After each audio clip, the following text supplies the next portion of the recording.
before we talk about the actual event, Carrie, I want you to talk first because I know we visited about this a couple of years ago. Community connections or the celebration for community connections.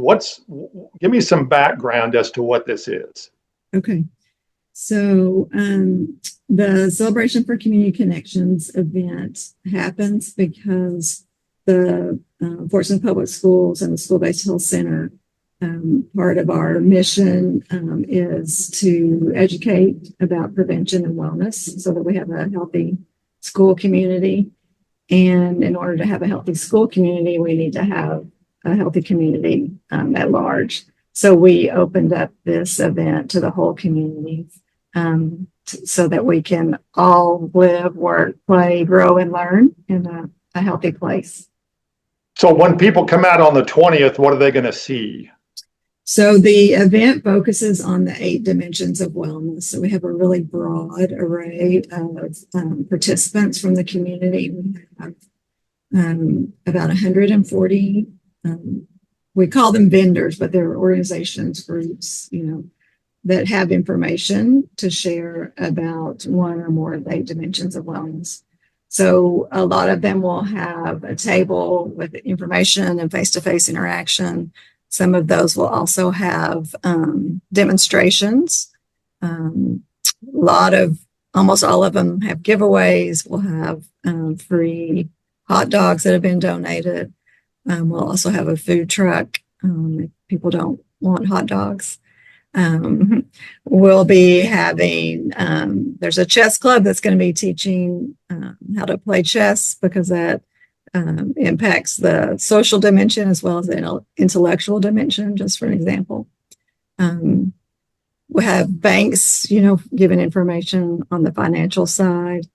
I'm going to let Lindsay talk about the emergency preparedness side. I was going to say, so a big part of this, Lindsay, you will have a big part in this. Tell us what you're going to be doing there.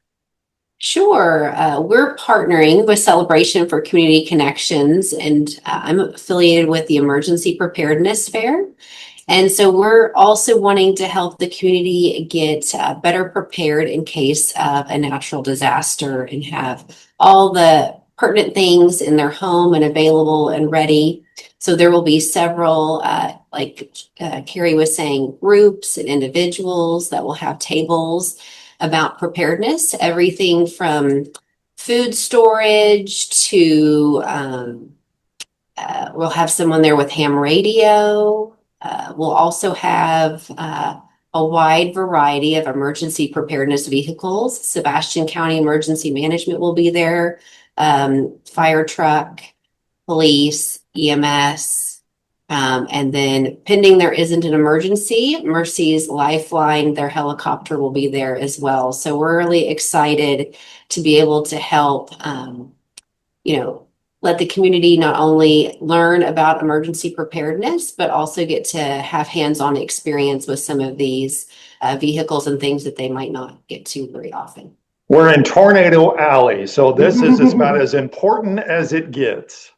Yes, we have so many different types of natural disasters that come into, Western Arkansas. So it's really helpful for us to be prepared and ready in case of an event. Carrie, how big has this gotten over the last 2 or 3 years? It seems like there's a lot more people vendor-wise. You mentioned vendors, but a lot more people taking part in this. Yes, this is our 3rd year, and it's almost doubled since the first year as far as the number of participants. And from the very beginning, we had really, really good attendance from the community. So we anticipate that will continue to grow. And we'll have the traditional screenings and stuff that people think about when they're talking about a health and resource fair. So we'll have representation from medical and dental and optometry and all of those things as well. So just really every dimension of wellness, we're going to have a lot of information available. Lindsay, it always surprises me, how many people will show up there and not having a plan for an emergency? And that's what we hope. We hope that they will take away some things from the fair or from the event that they can incorporate. Maybe they need a 72-hour kit, or maybe they need, whatever it might be to help make sure that they feel prepared. Like Carrie was also saying, we're going to have a group there helping people learn about CPR and stop the bleed, to have some classes along that route. And then we will also have 2 blood mobiles there as well if people want to donate blood. So we really are trying to create lots of ways for people to help learn, give back, and become better prepared. Carrie, that brings up an interesting point. Aside from an emergency plan, what do you hope people walk away with in general?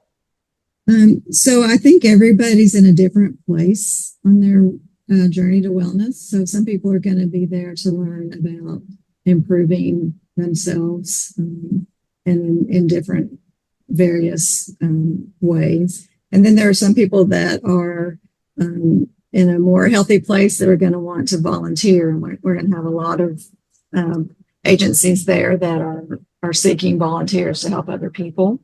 So that's one thing. We also have some people that might be seeking job opportunities, and we're also going to have a couple of tables with people that are needing people to employ. So we just really want those connections. I mean, that's kind of how we got the title of the event. Whatever is needed, we want those connections to be made to help people all the way around and on both sides of the table. September 20th, Darby Middle School. What time of day are we talking about here? The event starts at 10 a.m. and will end at 1 p.m. All right, Lindsay and Carrie, thank you so much. What a great event. Boy, I hope a lot of folks show up.